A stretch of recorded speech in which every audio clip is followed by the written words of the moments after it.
Mardi 26 août 2025, chers téléspectateurs, bonjour. Bienvenue à cette première planche d'information sur Iroko Média Télévision.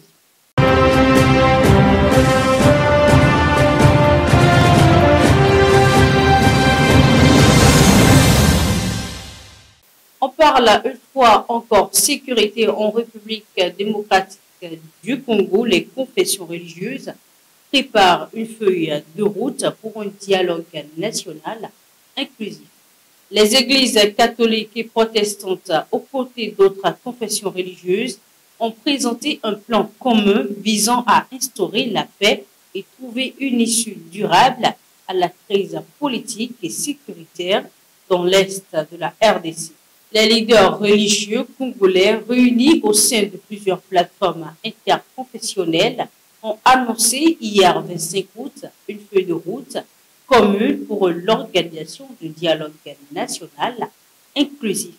Cette initiative répond à la demande de la présidence qui leur avait demandé de fusionner leurs propositions.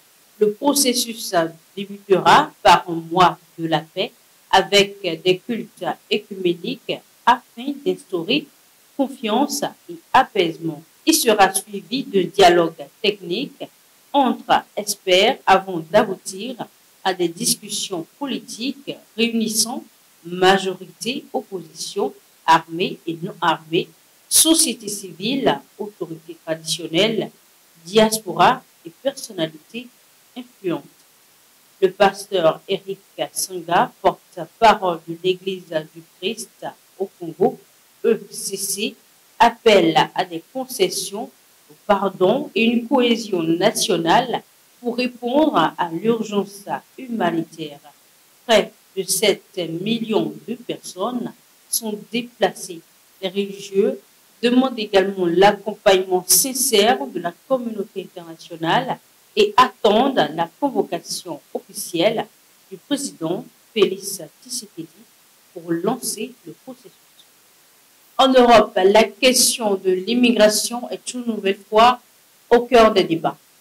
Christine Lagarde souligne le rôle crucial des travailleurs étrangers dans la croissance économique européenne. La présidente de la Banque centrale européenne affirme que l'immigration a été déterminante pour soutenir l'économie de la zone euro face aux crises récentes, malgré les débats politiques qui divisent l'Union européenne. Lors du symposium des banquiers centraux de Jackson Hole, le 24 août dernier, Christine Lagarde a rappelé que les travailleurs étrangers, bien que représentant seulement 9% de la main-d'œuvre en 2022, ont généré la moitié de la croissance européenne sur les 3 dernières années. Leur contribution a permis une hausse de l'emploi de plus de 4% depuis 2020, aidant ainsi l'Europe à traverser la pandémie, la guerre en Ukraine et l'inflation précoce. Sans cette main-d'œuvre, le marché du travail serait beaucoup plus tendu et la production globale plus faible. Christine Lagarde alerte également sur l'avenir. Sans l'immigration, l'Union européenne pourrait perdre plus de 3 millions de travailleurs d'ici 2040, un message qui contraste avec les politiques de certains États membres cherchant à restreindre les flux migratoires. Le Moyen-Orient clôture cette session au Liban. Le Hezbollah rejette le désarmement et pose ses nouvelles conditions. Alors qu'Israël se dit prêt à réduire progressivement sa présence militaire au Liban, le Hezbollah refuse de déposer les armes et réclame la fin de l'occupation israélienne ainsi que d'autres garanties avant tout dialogue. Le 25 août, le Premier ministre israélien Benjamin Netanyahou a proposé un retrait graduel de ses troupes si le Liban engageait un plan de désarmement du Hezbollah.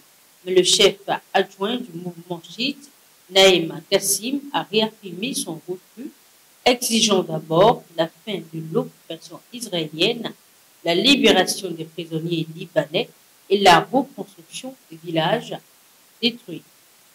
Naïm Kassim précise que l'armée nationale reste la principale force de défense, mais appelle à mieux l'équiper pour remplir son rôle. Ces déclarations interviennent à la veille de la visite à Beyrouth de deux émissaires américains chargés de discuter du dossier avec les autorités libanaises. Malgré la proposition israélienne, le Hezbollah maintient ses positions et conditionne toute négociation à des garanties politiques et sécuritaires préalables. C'est tout pour cette virée dans l'actualité du jour. Merci de nous avoir suivis. Agréable de journée.